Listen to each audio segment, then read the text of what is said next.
Good morning mga kababayan. Welcome back po sa Panahon TV. Sa punong ito naman para po malaman na po natin ang inaasahan po nating weather condition para po sa ikalawang araw na ito ng Enero. Makakasama po natin si Mr. Jory Lois na isa sa mga weather forecasters ng Pag-asa. Good morning, Mr. Lois. Magandang umaga, Amor. Magandang umaga, Pilipinas. Mr. Lois, unahin na po natin ito kasi po mga kababayan, ito pong bagyong Senyang na ating pong binabantayan itong mga nakalipas sa mga araw ay naging isang low pressure area na lamang. Kaya Mr. Lois, i-update na po natin ang ating mga manonood. Ano na po bang nangyari dito sa low pressure area na ito? Ito po ba ay lumabas ng ating PAR o nalusaw? Well, good news, Amor, no? Kaninang alauna ng umaga ay lumabas na nga po itong LPA na dating bagyong si Senyang dito po sa Philippine Area of Responsibility. At sa ngayon, wala na po siyang naapektuhan alimang bahagi po ng ating bansa and even Palawan. Okay, good news yan para sa ating lahat, para po sa simula ng bagong taon para sa ating lahat. Wala na pong umiiral na anumang sama ng panahon dito po sa loob ng ating PAR dahil nga po nakalabas na ng tuluyan itong binabantayan po nating low pressure area. Dahil po dyan, Mr. Lois, ano po ba mga weather systems ang iiral ngayong araw dito sa loob ng Philippine Area of Responsibility at papaano naman po nito maapektuhan ang lagay ng ating panahon dito sa ating bansa? Okay, Amor, lumakas palalo yung amihan, ano, at ngayon nga na-push niya at napunta dito sa may Eastern Visayas, yung tail end of a cold front. So itong tail end of a cold front, inaasang magbibigay ng mga light to moderate rain showers and thunderstorms dito po sa Silangang Kabisayaan. At dahil nga lumakas yung amihan, buong Luzon ay apektado na ngayon itong amihan at magbibigay ito ng mga mahinang pag-ulan, particularly dito po sa Bicol Region, sa Calabarzon, kasama na rin ang Cagayan Valley, itong Cordillera at may Maropa. So yung mga areas na yan, asahan po yung mga mahinang pag-ulan at siyempre po medyo mababang temperatura po. The rest of Visayas and Mindanao, magiging bahagyang maulap. Ibig sabihin yan, maraming pati po dyan sa mga areas na yan ang magiging magandang lagay ng panahon.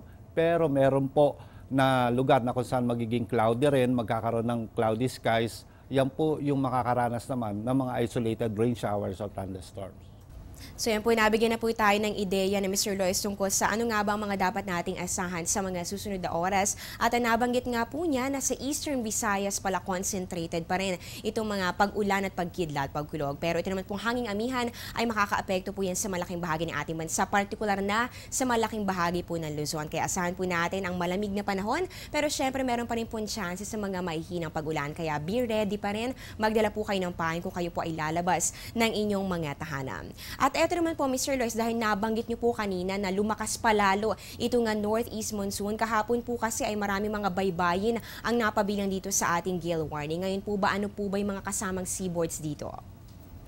And since sinasabi nga natin, lumakas pa nga itong amihan, so itong buong Luzon at buong Visayas, yung mga karagatan na bumabalot sa mga areas na yan, under po yan ng gale warning. At hindi naman po nagbago actually kahapon. Ganun din, Luzon, Visayas, yung mga seaboards doon, nakataas po yung gale warning. So, asahan po natin na sa mga areas na yan, matataas sa pag-alon at saka malalakas sa paghangin na mararanasan po doon sa karagatan na sinasabi ko. Kaya hanggat maaari po yung ating mga kababayang mangingisda, wag na po munang pumalaot at hantayin po natin na ma-lift yung gale warning bago po tayo pumunta sa mga lugar na yun.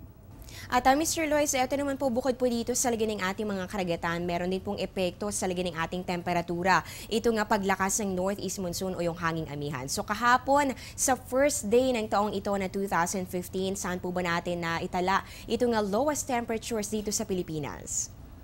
Well, siyempre, unang-unang bababa ang temperatura dito sa may Northern Luzon at nakakuha nga tayo sa Baguio City 14.5, sa Basco ay 17.6, sa Lawag 18.0 degrees centigrade, sa Tugigaraw 19.5 at sa Bigan 21.5, sa Metro Manila po 22.2. At kinuha po namin yung present na mga temperature dito po sa Metro Manila at sa Baguio. Sa Baguio po, nag-register na as of 2 a.m. kanina, nasa 11 degrees centigrade na po. At inaasahan pa natin na bago mag 6 a.m. na kung saan nakukuha natin yung minimum temperature ay bababa pa po yan between 10 and 11 degrees. Sa Metro Manila naman, as of 5 a.m., nakakuha na po tayo ng 20.3 degrees Celsius na minimum temperature at asahan pa ho, bago mag-alas 6 ng umaga, bababa pa ng konti yan.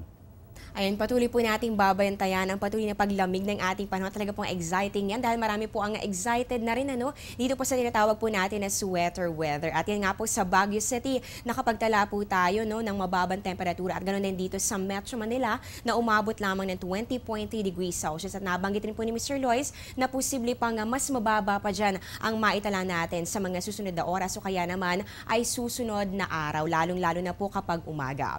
At panghuling katanungan na lamang po, Mr. Lois, 2015 na at patuloy pa rin po ang pagbabantay natin dito sa posibilidad ng pagkakaroon ng El Nino phenomenon. So ngayon po, ano na po bang update natin dito? Gaano na po ba kalaki yung porsyento na mangyari ito at paano po nito maapektuhan ang ating bansa?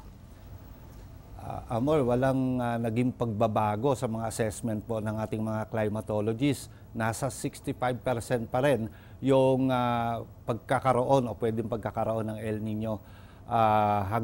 Pwede po yan umabot hanggang spring this year. Ano po? Hindi talaga ma-ideklara yung El Nino. Unang-una, kung titingnan po natin yung temperatura sa karagatan, talagang makikita mo or ma-assess mo na talaga may El Nino. Kaso, yung rainfall o yung kaakibat na weather condition, yan yung rainfall, at saka yung wind, ay hindi po sumusunod doon sa epekto nitong pag-init ng dagat. So hanggang ngayon, sinasabi pa rin na nasa neutral condition pa rin tayo. Ayan po, nalaman na po natin ang update tungkol po dito sa binabantayan po nating El Nino phenomenon. Nananatili pa rin po ang 65% probability na magkaroon po nito. At abangamat po, mainit naman po talaga ang temperatura ng ating mga karagatan, ay meron pa rin pong factors sa kinoconsider. Yan po kabilang po dito yung rainfall at ganun din yung hangin. Kaya patuloy po natin yung tututukan sa mga susunod pang linggo at susunod pang mga buwan. Dito lang po yan sa aming programa. Maraming salamat po, Mr. Jory Lois, sa maraming impormasyon tungkol sa lagay ng ating panahon at mga dagdag kaalaman na rin para sa ating mga manonood ngayong umaga. Nakasama nga po natin si Mr. Jory Lois sa isang weather forecaster ng Pag-asa. Magbabalik pa po ang Panahon TV pagkatapos ng ilang mga paalala.